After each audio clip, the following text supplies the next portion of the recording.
Buenos días chicos, hoy voy a realizar la explicación de lo que vimos en la clase de ACR. Recuerden que nosotros no trabajamos con una meta como tal, sino que lo que intentamos hacer es el análisis de una problemática social establecida. Sin embargo, a nivel regional pues se hizo un cambio para poder nosotros abordar un poco los elementos de los derechos humanos, de la vida digna y el buen vivir que se encuentran en la ruta de formación para la vida en plenitud. Entonces, en la clase de hoy pues vamos a comprender un poco ese marco histórico en el que nacen estos derechos humanos y a trabajar especialmente sobre la primera generación de los mismos.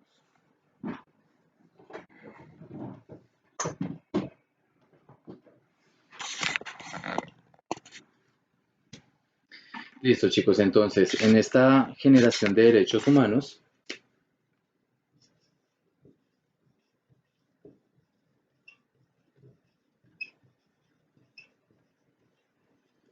vamos a decir que se empiezan a establecer especialmente después de 1948. Digamos que antes de eso no podríamos establecer la existencia de los derechos humanos. Claro, hay algunas sociedades que consideraron que era fundamental el reconocimiento de unos derechos políticos básicos. Sin embargo, pues eran cuestiones muy centradas en estos grupos sociales, especialmente en Francia, en los Estados Unidos. Sin embargo, los derechos humanos empiezan a considerarse como tales a partir de un encuentro internacional y de unos acuerdos mínimos que distintas naciones del mundo empiezan a comprometerse. Esto se genera es a partir de lo que se descubre después de la Segunda Guerra Mundial. Digamos que esta Segunda Guerra Mundial se va a desarrollar entre 1939 y entre 1945, especialmente entre países de Europa y los Estados Unidos.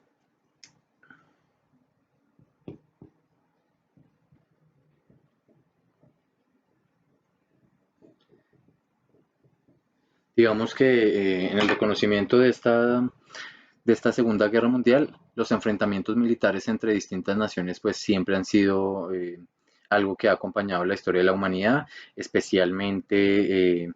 pues entendiendo que estas se dan por las disputas por territorios, por los beneficios económicos que la misma guerra genera, por la necesidad de algunas naciones de tener mejores vías de comunicación eh, estratégicas para su desarrollo. Sin embargo, pues esta Segunda Guerra Mundial que va a ser generada especialmente por Alemania, pues va a permitir que se replanteen las formas de desarrollo de la guerra, en especial para las personas que no hacen parte de ninguno de los ejércitos que se encuentran enfrentados, o sea, lo que nosotros llamamos como la población civil. Esta Segunda Guerra Mundial, en el caso de Alemania, quien estaba dominado, dirigida por Adolfo Hitler, digamos que se dieron cuenta que no solamente el asesinato de lo que ellos consideraban enemigos se daba en contra de ejércitos de otro tipo de países, sino que también se generaron unas políticas al interior de Alemania que empezaron a buscar y a perseguir y a asesinar a población que pues para ellos era una amenaza. En el caso de Alemania, pues iban a descubrir que empezaron los asesinatos,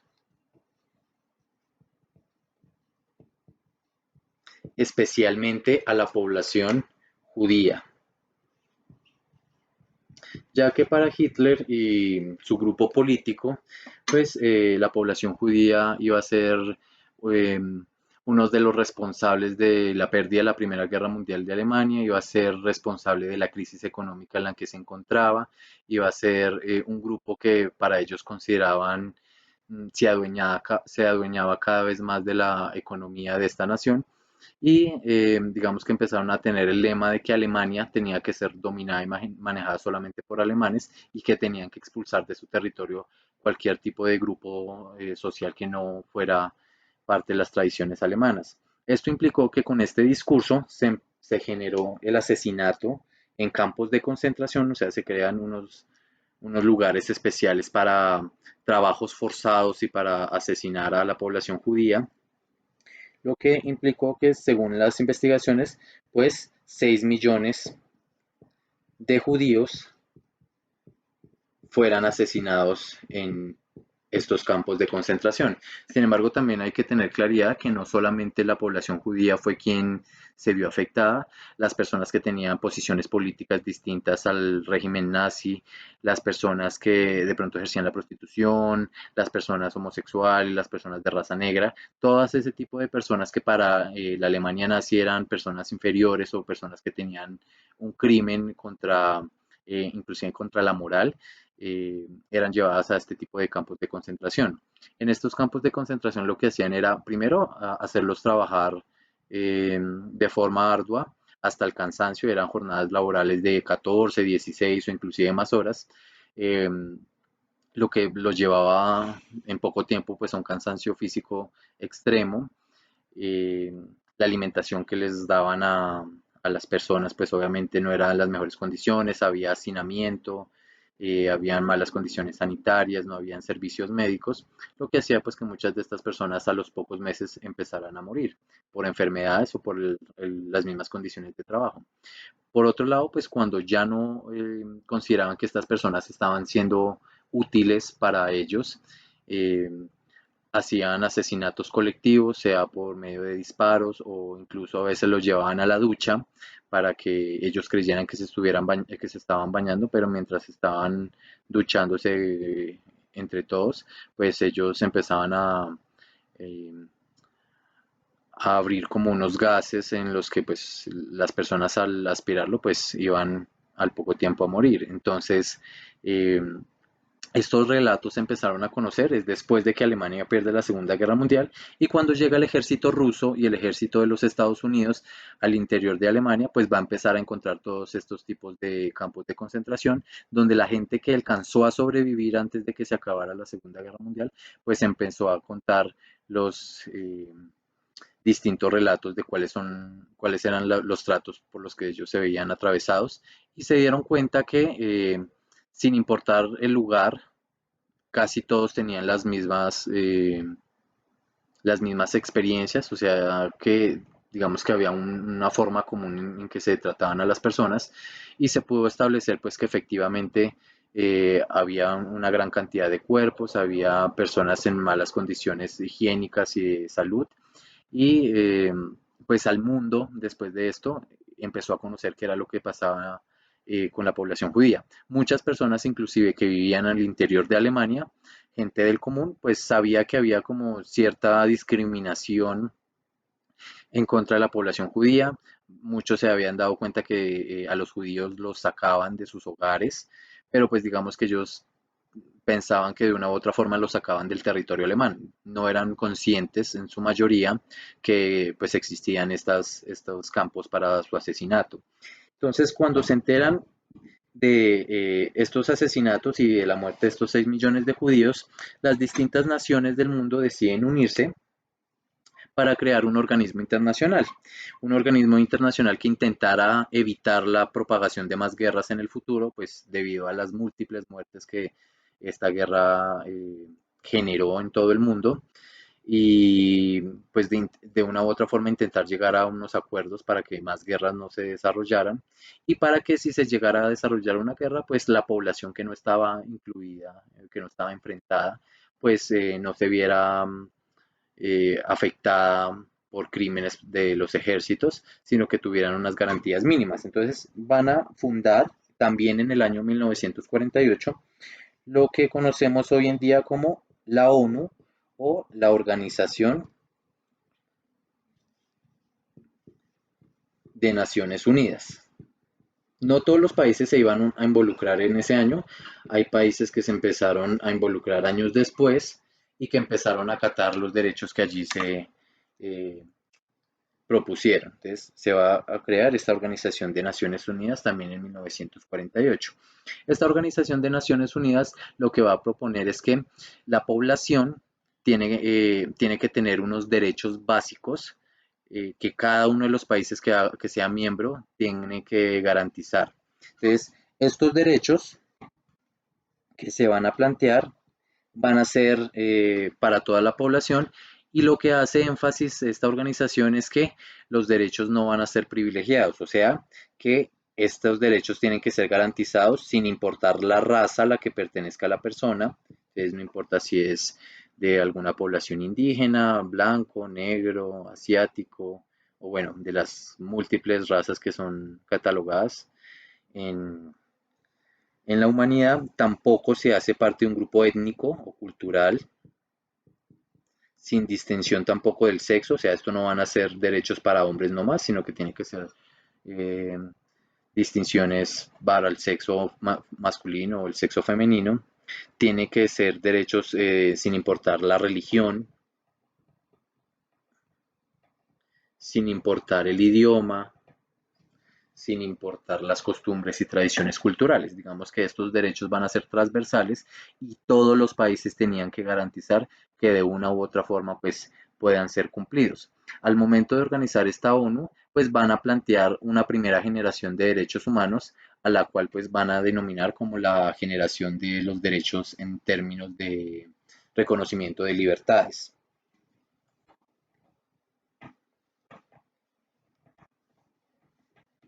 Nosotros en la clase posterior pues vamos a trabajar las otras tres generaciones, hablamos de cuatro generaciones de derechos humanos, pero pues el día de hoy solamente nos vamos a centrar en esta primera. Entonces, se va a constituir como la primera generación. Esta primera generación va a ser llamada la generación de las libertades. ¿A qué se va a hacer referencia con esta generación de libertades? Pues se van a establecer unos mínimos que todas las naciones del mundo tienen que cumplir a estas poblaciones. Entonces, por ejemplo, el derecho básico va a ser el derecho a la vida.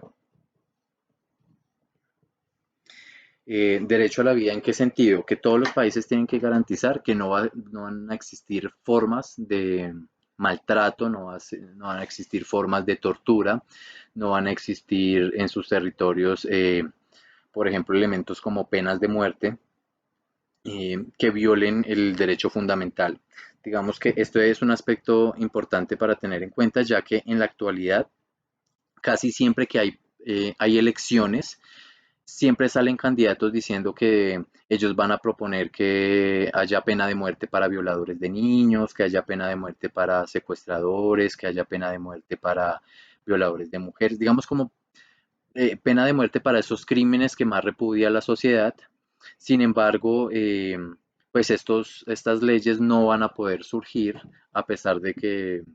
pues, la gente de una u otra forma a veces esté a favor de ello, teniendo en cuenta que Colombia específicamente pues se ha comprometido que aunque las personas hayan cometido crímenes, sin importar que sean crímenes obviamente tan fuertes como estos, eh, el país pues lo básico que va a garantizar es que esa persona pues tenga el derecho a su vida. Puede que genere otras penas como la cadena perpetua o bueno, cierta cantidad de años en prisión o de servicio comunitario, bueno, de otro tipo de alternativas que pueden existir. Sin embargo,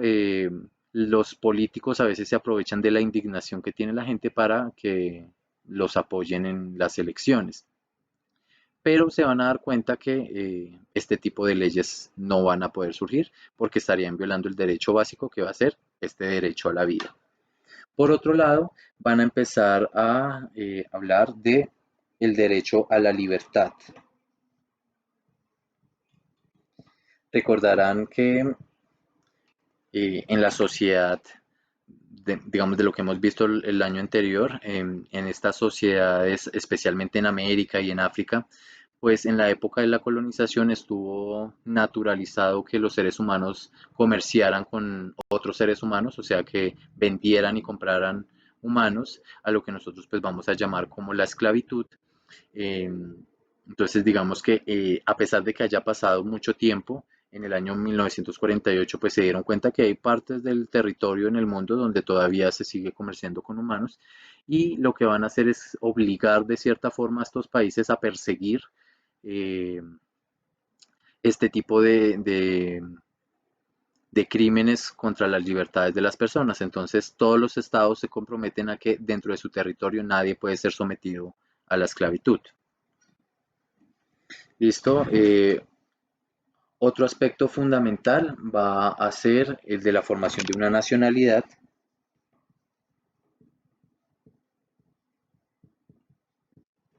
No puede existir un ser humano sin ser vinculado a una nación. Generalmente, las personas que hacen parte de un país es porque nacieron en ese territorio, eh, y los países se comprometen a que no les pueden quitar la nacionalidad así hayan cometido crímenes, sus miembros, no se les puede quitar el carácter de pertenecer a esta nación. Solamente una persona puede dejar de pertenecer a una nación si eh, expresa por escrito que desea abandonar la nacionalidad. Por ejemplo, si hay alguien que que haya nacido en Colombia, tenga la nacionalidad colombiana y se haya ido a vivir en España y con tantos años de ir a vivir en España, pues recibe la nacionalidad española, puede que esa persona envíe una carta a la Cancillería colombiana diciendo que ya no está interesado en tener la nacionalidad colombiana, y en ese caso, pues como es un ejercicio de libertad, pues sí se le podría quitar su nacionalidad colombiana. Pero por otro lado, no, o sea, por otro tipo de causas no se les puede negar la nacionalidad.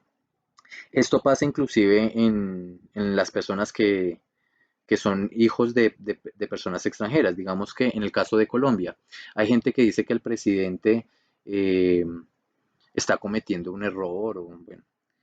eh, no está teniendo en cuenta el tipo de migración de población venezolana. Sin embargo, aunque los padres sean venezolanos, muchas de estas madres llegaron embarazadas a Colombia, o quedaron en estado de embarazo en Colombia, y estos niños van a nacer en territorio colombiano. Esto implica que al momento de hacer un registro de esta persona, porque tiene que estar legalmente constituida, eh, Colombia o cualquier otro país, pues les va a dar la nacionalidad a la persona que nació. Eh, ya que pues no se encuentra en el territorio donde son los padres, entonces no podría negársele internacionalmente la nacionalidad a esta persona. Y esto no solamente pasa en Colombia. Cuando los colombianos se iban a los Estados Unidos, muchas de estas mujeres estaban en estado de embarazo, tenían a ese hijo en los Estados Unidos, y esto le permitía a muchas de ellas poder adquirir la nacionalidad norteamericana. Digamos que eso lo han venido desarrollando varias personas de distintas partes del mundo. Otro de los elementos es el libre desarrollo. Entonces, que la persona va a tener la posibilidad de no ser juzgada por la pertenencia cultural, por la pertenencia religiosa a la que está vinculada, porque en esa fecha, pues digamos que lo que estaba establecido era que un país, como si su mayoría de población era de una religión u otra, pues eso violentaba los derechos de las personas que pertenecían a otro tipo de religiones al no reconocerlas públicamente, o al exigir que tenían que tener una religión determinada para poder acceder a la educación, o al poder acceder al trabajo, a un tipo de cargo. En el caso de Colombia, pues pasó con la religión católica. El Estado colombiano pues obligaba a que de una u otra forma la gente se reconociera dentro de la religión católica, lo que hacía que gente que tuviera otro tipo de cultos no, pues siempre estuviera excluida de estos procesos. También se van a establecer, por ejemplo, eh, la posibilidad de participación.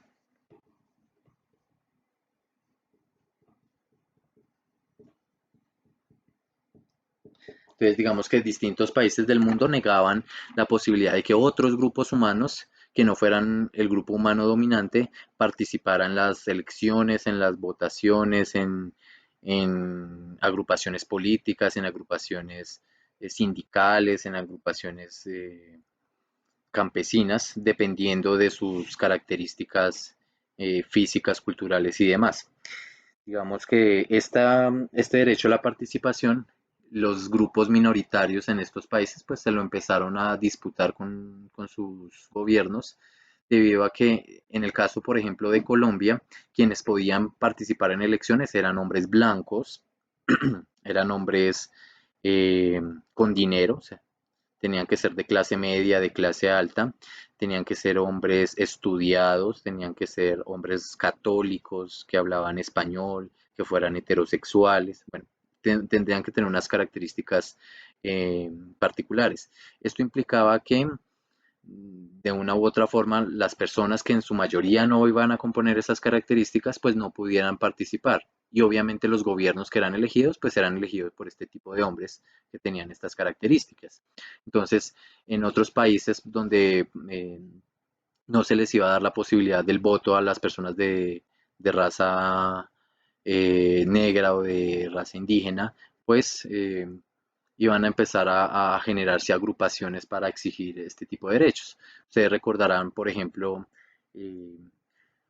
en los Estados Unidos cuando se empieza a generar todo un movimiento de libertades de derechos civiles para las poblaciones afrodescendientes. O en el caso de Colombia también va a pasar lo mismo con poblaciones afrodescendientes y con poblaciones indígenas. Entonces, estos gobiernos poco a poco van permitiendo la participación de distintos grupos. En el caso de Colombia,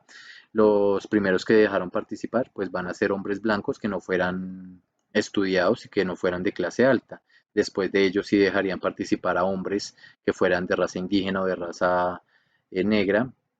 y mucho más adelante permitirían la participación de las mujeres. Colombia se empezaría a vincular en este tipo de derechos hasta los años 50, finales de los años 50 y comienzos de los años 60. Entonces, tengan en cuenta que aunque estos derechos se hayan implementado o se hayan propuesto en el 48, pues no empezaron a aplicar de la misma manera en todos los territorios.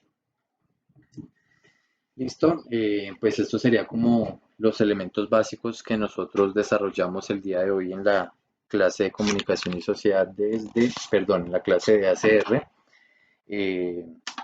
ya la próxima clase pues trabajaremos desde los elementos de la segunda, la tercera y la cuarta generación de estos derechos humanos.